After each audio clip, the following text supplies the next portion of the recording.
여러분 안녕하십니까? 2월 21일 월요일 뉴스투데이 강원입니다. 강원FC가 강릉 홈에서 열린 개막전에서 기분 좋은 첫 승을 올리며 시즌 시작을 알렸습니다. 지난해 강등 경쟁을 벌였던 성남과의 리턴 매치에서 이긴 건데 최용수 감독은 상위 스플릿 진출을 시즌 목표로 밝혔습니다. 배연환 기자입니다. 경기 초반부터 상대 성남을 몰아붙인 강원FC. 상대 골문을 부지런히 두드렸지만 골은 터지지 않았고 후반 들어 오히려 상대에게 주도권이 넘어가는 듯했습니다.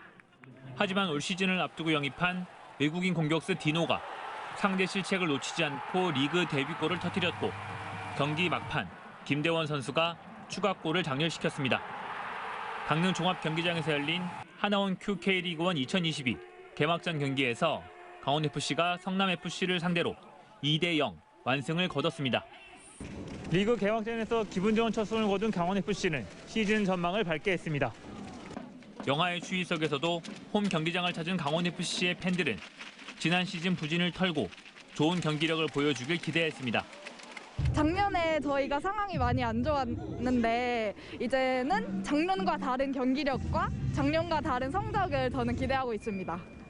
지난 시즌 극적으로 1부 리그에 잔류한 강원FC 최용수 감독은 우승 경쟁을 펼칠 수 있는 상위 스플릿 진출을 목표로 시즌을 치러나가겠다며 포부를 밝혔습니다.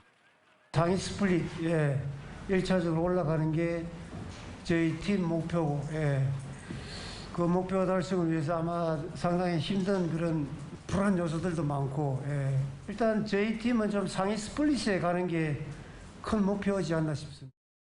시즌 첫 승을 거둔 강원FC는 오는 26일 제주 유나이티드와의 원정 경기에서 개막 연승에 도전합니다. MBC 뉴스 배연환입니다. 춘천 지역에 각종 편의시설을 갖춘 새로운 형태의 버스 정류장이 시내 곳곳에 들어서고 있습니다. 그런데 신규 정류장이 보행자 통행에 불편을 줄 뿐만 아니라 전동 휠체어 등 전동 보조기구를 사용하는 교통약자의 보행권을 방해한다는 지적도 나오고 있습니다. 이승현 기자가 취재했습니다. 춘천의 한 시내버스 정류장. 정류장에서 버스를 기다리는 사람들을 피해 전동 보조기구 한 대가 힘겹게 지나갑니다. 폭이 2m에 달하는 정류장이 보행로에 확대 설치되면서 버스 이용자는 편해졌지만 주변 보행자 불편은 커졌습니다. 특히 전동 보조기구 등을 이용하는 교통약자에게는 새로운 정류장이 장애물로 다가왔습니다. 오다가 도로 빠꾸려서 가야 되는 입장이 되니까 사람들 보고 뭐 비켜달라고 빵빵대고 그렇게 계속 할 수도 없는 거고. 이 때문에 일부 전동보조기구 이용자들은 30초면 지날 직선거리를 피해 시장 골목골목을 돌아가는 불편을 겪기도 합니다. 뭐 도로 갈 수도 없고 그러니까 뭐 돌아서 가든지 아니면 그래서 뭐 방법은 그거밖에 없어요. 막혀서 있으니까 통행이 안 되니까. 올해 설치된 또 다른 시내버스 정류장. 이곳은 놀이시설 이용자의 대중교통 편의를 위해 한 번에 10여 명 이상을 수용할 수 있을 정도로 크게 만들어졌습니다. 이 버스 정류장은 보행로 대부분을 차지하고 있습니다. 사람 한 명이 간신히 드나들 정도의 공간만 남아 있습니다. 사정이 이렇다 보니 보행로 폭은 국토교통부의 보도 설치 관리 지침에 따른 1.5m에도 미치지 못합니다. 전동 보조기구 이용자가 버스 정류장을 피해 차도를 이용하다 자칫 사고라도 나면 2중 3중의 피해를 입을 수도 있습니다. 전동 휠체어가 최소 1m 이상은 되고 있기 때문에 2m 이상은 길이 확보가 돼 있어야지 정상이라고 생각을 하고요. 춘천시의 외형에만 치우친 시내버스 정류장 확장 교체로 인해 전동보조기구 이용자 등 교통약자의 편의는 뒷전으로 밀려나고 있다는 지적이 일고 있습니다. MBC 뉴스 이승현입니다.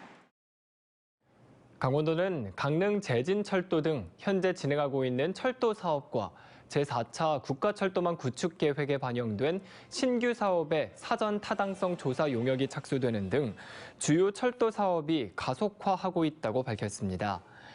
제4차 국가철도망 구축 계획에 신규로 반영된 4개의 사업 가운데 용문 홍천 철도 사업의 사전 타당성 조사 용역이 올해 11월 완료된다며 예비 타당성 조사에 대비해 경제성 확보는 물론 정책성과 지역균형 발전 항목이 높은 점수를 받을 수 있도록 국토부, 홍천군 등 관계기관과 긴밀하게 공조해 나갈 계획입니다.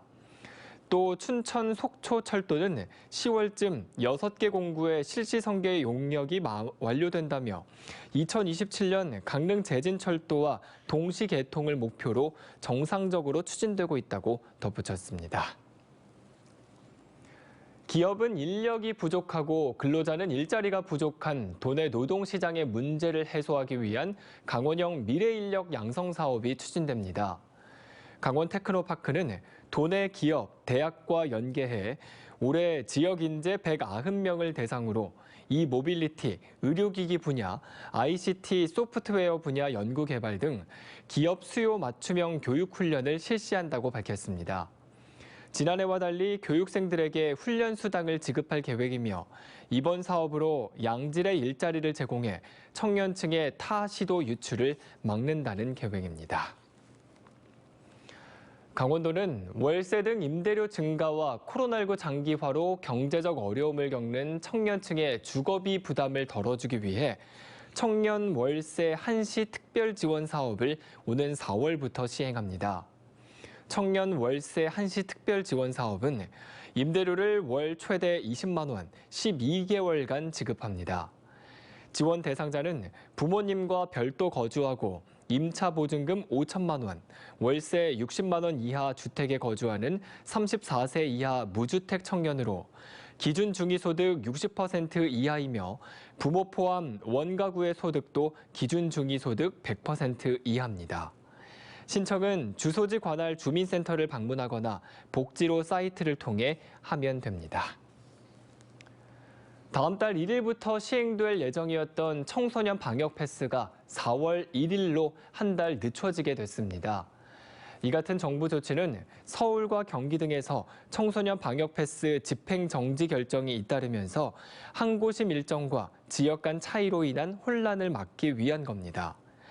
새학기가 열흘 앞으로 다가온 상황에서 오미크론 감염자 중 소아청소년이 차지하는 비중이 커지고 있지만 10대 이하 연령대를 보호할 마땅한 대책이 없어 방역당국의 고민이 깊어지고 있습니다.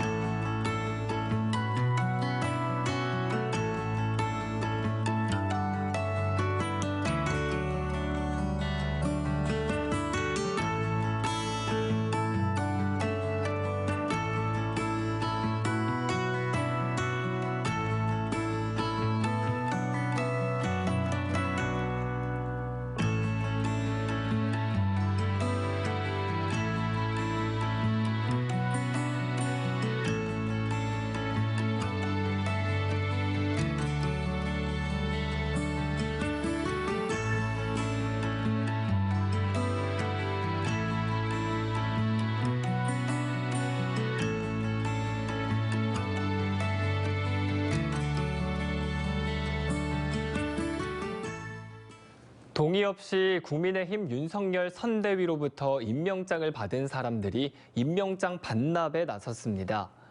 더불어민주당 관계자를 비롯해 임명장을 받은 인사들은 어제 국민의힘 강원도당 앞에서 기자회견을 열고 윤석열 후보의 임명장에 동의하지 않았다며 무차별 임명장 살포를 중단하라고 말했습니다. 또 동의 없이 임명장을 받은 도민 20명의 명단을 공개하며 재발 방지책 마련을 촉구했습니다. 국민의힘 강원도당은 동의 없는 임명장을 받은 분들께 사과한다면서도 민주당은 이에 대한 지나친 정치 공세를 멈춰야 한다고 밝혔습니다. 3월부터 주택 중개 보수가 일부 인하합니다. 강원도는 지난해 10월 19일 개정된 공인중개사법 시행 규칙에 따라 강원도 주택 중개 보수 등에 관한 조례를 개정해 주택 중개 보수를 개편했습니다. 6억 원에서 9억 원 사이 주택 매매의 경우 상한요율을 0.5%에서 0.4%로 인하했습니다. 3억 원에서 6억 원 사이 주택의 임대차도 상한요율을 0.4%에서 0.3%로 인하했습니다. 강원도는 이번 개편으로 도민의 중개 보수 부담이 주택 매매는 13억 원, 임대차는 4억 3천만 원가량 줄 것으로 예상했습니다. 횡성군이 오늘부터 전 군민을 대상으로 3차 재난지원금을 지급합니다.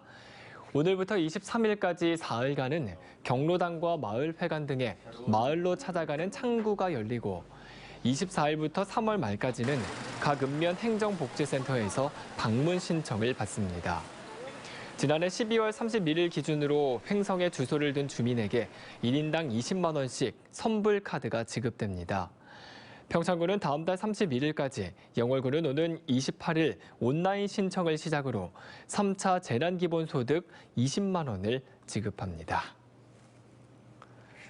지역 상생 정책을 두고 갈등을 빚은 폐광지역 사회단체와 강원랜드가 상호 협력을 약속하며 화해했습니다. 강원랜드 바로 세우기 투쟁본부는 지난 19일 이삼걸 강원랜드 사장이 투쟁위가 요구한 상생협력실을 협력본부로 격상하는 등의 구체적인 상생 방안을 약속했다며 투쟁을 마무리한다고 밝혔습니다. 강원랜드와 투쟁위는 폐광지역의 현안 해결을 위한 실무협의체도 구성하기로 했습니다.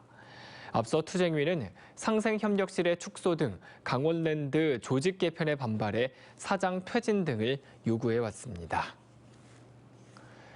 양양군 선거관리위원회는 허위 사실을 공표한 혐의로 지난 18일 입 후보 예정자 B씨를 검찰에 고발했다고 밝혔습니다. 양양군 선관위에 따르면 입 후보 예정자 B씨는 관내 행사에서 같은 선거구의 입 후보 예정인 A씨에 대해 불리한 내용을 공표한 혐의를 받고 있습니다. 공직선거법에 따르면 당선되지 못하게 할 목적으로 후보자 또는 입 후보 예정자에게 불리한 허위 사실을 공표한 사람은 7년 이하의 징역 또는 3천만 원 이하의 벌금에 처할 수 있습니다. 춘천의 중소기업과 소상공인들의 대출을 돕는 특례 보증 규모가 지난해보다 2배 더 늘어난 30억 원으로 확대됐습니다.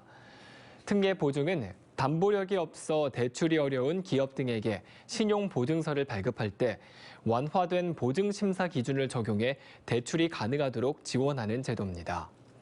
보증 한도는 중소기업이 1억 원, 소상공인은 3천만 원이며 접수는 오늘부터 강원신용보증재단 춘천 지점에서 하면 됩니다.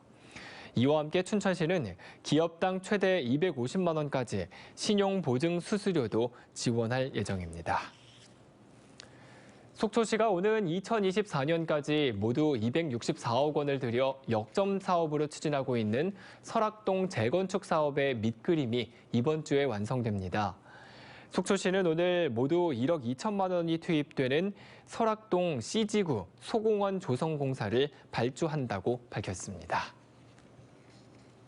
이상으로 뉴스투데이 강원을 마칩니다. 시청해주신 여러분 고맙습니다.